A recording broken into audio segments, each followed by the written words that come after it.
La entrevista a la carta.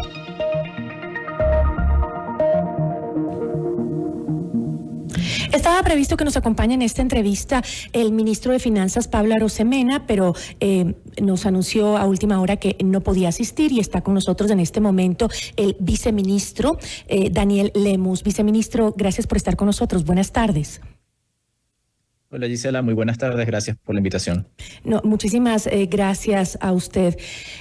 Viceministro, aún con la inestabilidad política y la incertidumbre del mandato presidencial, ¿el gobierno continúa buscando financiamiento internacional de multilaterales?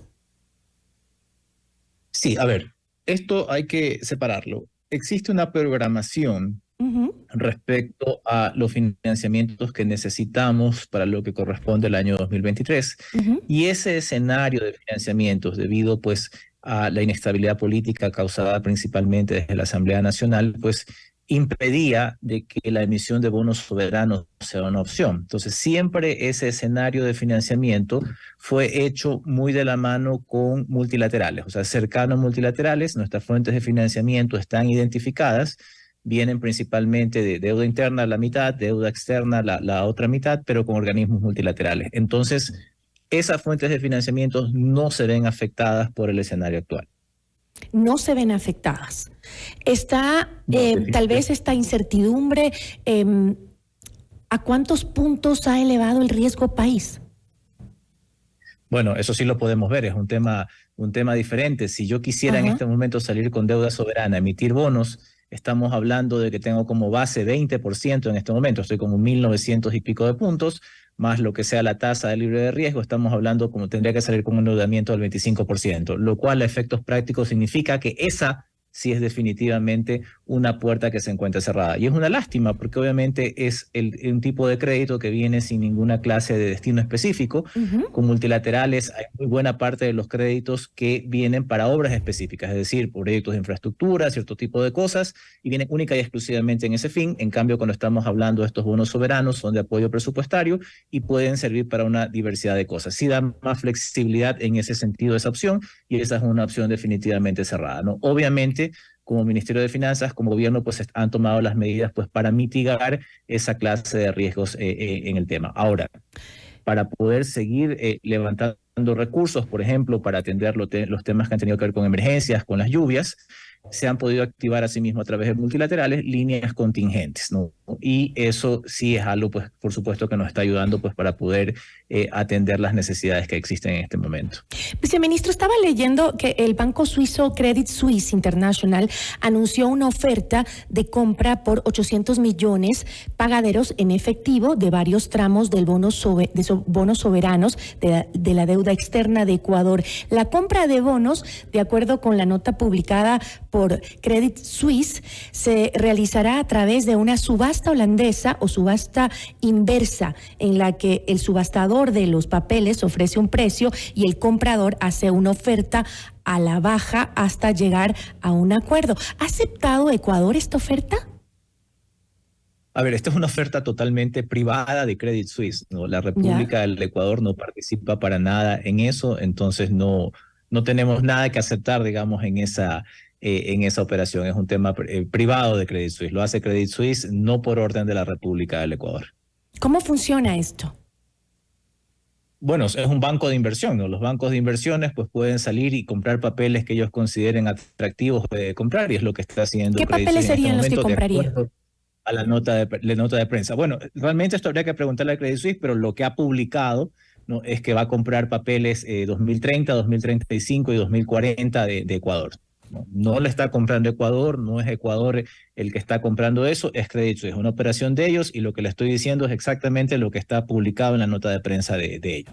Han establecido los márgenes de precios en los que va a comprar y demás.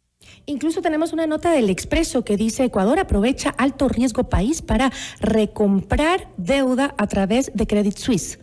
Dice el Expreso, hace pocos minutos anuncia esta nota, hace menos de una hora sacó esta nota. Sí, no tenemos ningún contrato con Credit Suisse para operar una recompra de deuda a través de ellos. ¿Ni conoce si esto tiene relación alguna con estos bonos azules? Bueno, realmente en vista de las noticias que han salido, pues Ajá. estamos tratando de tomar contacto con Credit Suisse para poder entender cuál es la naturaleza de la operación y su alcance, y realmente apenas pues podamos tener más detalles, podríamos comentar al respecto. Bueno, volvamos al tema de la situación política y lo que tiene que ver en este momento con la situación de la economía del país. ¿Buscará Ecuador un acuerdo con el Fondo Monetario Internacional para no faltar al pago? ¿Está preocupado el Fondo Monetario Internacional? ¿Cómo van a manejar esa situación frente a la crisis política que está viviendo el país? Ok, a ver, estos son dos escenarios distintos. El tema de la crisis política, de efecto, tiene un impacto en la economía real, ¿no? Nadie quiere, ¿no?, poder realizar inversiones pues, en un entorno en el cual no se sabe qué es lo que va a pasar el día de mañana, en un entorno en el cual a lo mejor el día de mañana, ¿no?, contratos que han sido legalmente firmados y todos son revertidos por amenazas que salen en la prensa, o qué pueda pasar efectivamente con los tramos de deuda que vienen más adelante. Eso está claro, eso genera una incertidumbre, eso genera un efecto en la economía. Ahora, en términos de lo que tiene que ver la relación con el Fondo Internacional, ustedes sabrán pues que el año pasado completamos ya el programa con éxito. Sin embargo, siempre pues existen revisiones técnicas y eso es normal para cualquier país, no tiene nada que ver con el hecho de que hayamos tenido un programa o no. Hay revisiones pues que se dan de las cifras y siempre me sentido.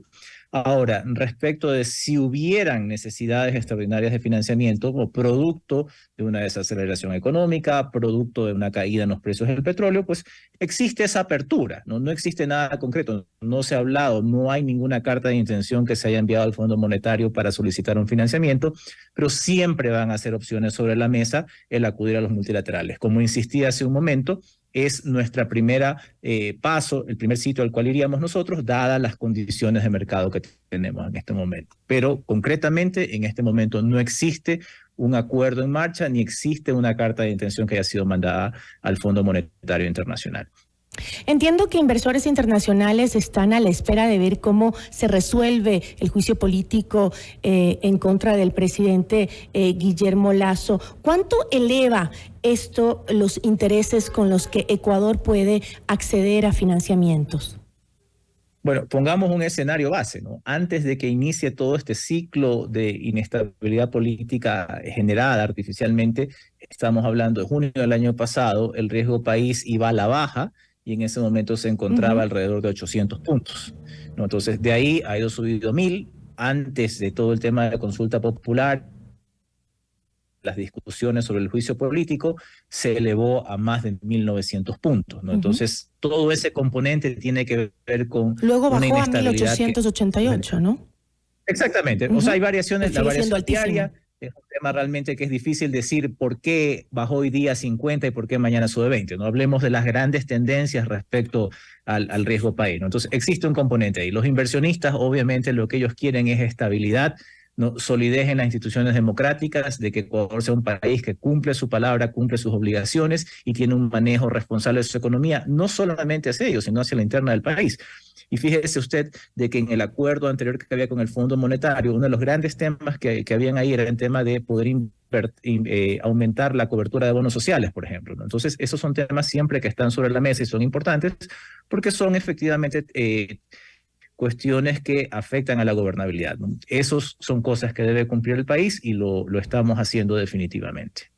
¿Qué pasaría en caso de que se dé un resultado negativo para el presidente en el juicio político? ¿Cómo podría preverse lo que va a hacer el Fondo Monetario Internacional? Quiero decir, ¿va a mantener sus condiciones? ¿Habrá que renegociar?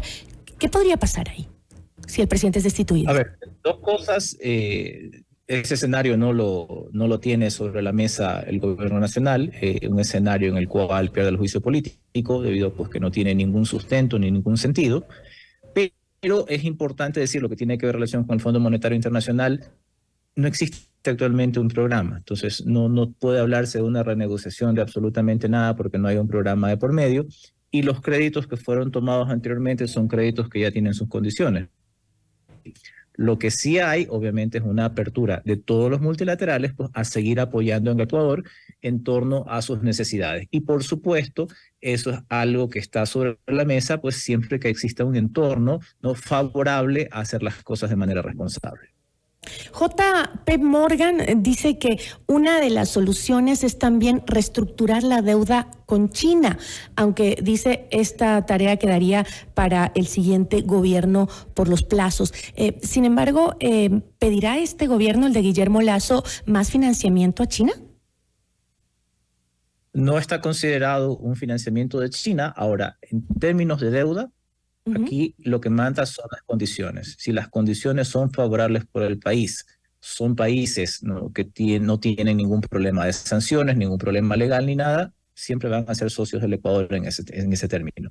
Con China hay que recordar que el año pasado ya concluimos con éxito ¿no? un esquema de renegociación de la deuda, ¿no? el cual incrementó los plazos en los que podíamos pagar esa deuda y bajó las tasas de interés en las que se paga por esa deuda. Y se liberó petróleo que se encontraba atado dentro de ese contrato. Entonces fue una renegociación exitosa. Eso es algo que ya se ha hecho y por supuesto siempre como república, y eso cualquier república responsable lo va a hacer, siempre los manejos de pasivos siempre van a estar sobre la mesa. Siempre si hay oportunidades de tener mejores condiciones en la deuda, pues las vamos a tomar. Sin un plan económico a largo plazo y con un financiamiento fiscal fundamentado en el apoyo de los multilaterales, ¿qué le espera económicamente al país para el 2026? A ver, el manejo de la economía en este gobierno es un manejo sumamente responsable. Y ojo, mucho se ha dicho cuando hemos hablado acerca de este orden fiscal, ¿no? que lo están tratando de equiparar con una abundancia de recursos guardados en alguna parte. De ninguna manera, ¿no? Los recursos no sobran, los recursos son escasos y hay muchísimas necesidades que deben ser atendidas. Simplemente no se lo hace de una manera en la cual tengamos siempre una capacidad de respuesta. Por esa razón es que a pesar de que, por ejemplo, las líneas contingentes no es que lleguen al día siguiente, sino de que siguen su proceso, se han podido atender todas las cuestiones de emergencia que se han suscitado en este momento. Eso es lo que nos permite ese manejo responsable. Y por supuesto, ¿no? una fundamentación básica para las finanzas públicas es que éstas sean sostenibles. Por ejemplo, los ratios de endeudamiento con respecto al PIB han ido cayendo. Es más, hemos cumplido ya la meta que supuestamente tenía que alcanzarse en el año 2025. ¿no? Y seguimos en esa senda, una senda que realmente pues, permita y dé los espacios al país para poder reaccionar ante las diferentes situaciones. Entonces, en términos de manejo de las finanzas públicas, realmente existe un buen horizonte. La gran pregunta es, ¿no? ¿qué pasa después justamente del 2026? Y eso también se refleja en ese riesgo país subyacente, ¿no? Si es una tendencia de que está en contra de pagar, por ejemplo, las deudas, eso automáticamente imposibilita que el país pueda seguir haciendo este tipo de manejos o pueda seguir accediendo a herramientas financieras que le permita pues, seguirse manteniendo. Ahora, con esta inestabilidad y la preocupación de muchos sectores sobre lo que podría pasar con el financiamiento internacional, leía que JP Morgan decía que una salida a lo que está viviendo Ecuador puede ser un nuevo acuerdo económico con el Fondo Monetario Internacional, por eso le preguntaba, y decía que el acuerdo podía ser por alrededor de 1.300 millones a través de un programa conocido como RST, y decía que aunque esta opción pues dependerá de que la crisis política termine. Entiendo que un RST es un programa de resiliencia y sostenibilidad designado a apoyar a países de ingresos medios y bajos frente a posibles choques extremos. Antes de la crisis política, Ecuador estaba evaluando pedir al Fondo Monetario justamente un programa de este tipo, ¿verdad? A ver, siempre nosotros mantenemos todos los canales abiertos, lo que le indicaba respecto a las conversaciones que siempre se mantienen con los multilaterales. Entonces, RCT, los incrementos del cupo del Banco Mundial, en el BID, los programas para infraestructura, siempre han estado sobre la mesa. Que eso se materialice es un tema diferente, porque eso, por supuesto, va a depender de las necesidades reales del país y si realmente pues, los objetivos que deben cumplirse para ese tipo de créditos pues, son los que realmente son los adecuados para la República en ese momento. El RCT es una herramienta que requiere de que se tenga un programa concurrente con el Fondo Monetario Internacional, es decir, no es un programa aislado. Entonces, ese es un programa que si se lo pidiera, sería un programa que realmente tendría efectos en el año 2024 y tiene unos compromisos, por supuesto, en temas climáticos, lo cual era la razón que sonaba ese tipo de ayuda, dado pues que Ecuador pues tiene como un eje importante dentro de su plan de desarrollo la transición ecológica. Entonces como que pegaba mucho con ese tipo de necesidades, pero jamás ha sido concretado una línea al respecto. Siempre son dentro de las herramientas que tenemos sobre la mesa para poder hacer acciones en beneficio del país en diferentes ámbitos. Yo le agradezco, viceministro, por habernos acompañado en esta entrevista. Muchísimas gracias. Ok, muchas gracias y siempre a las órdenes. Daniel Lemus, viceministro de Finanzas.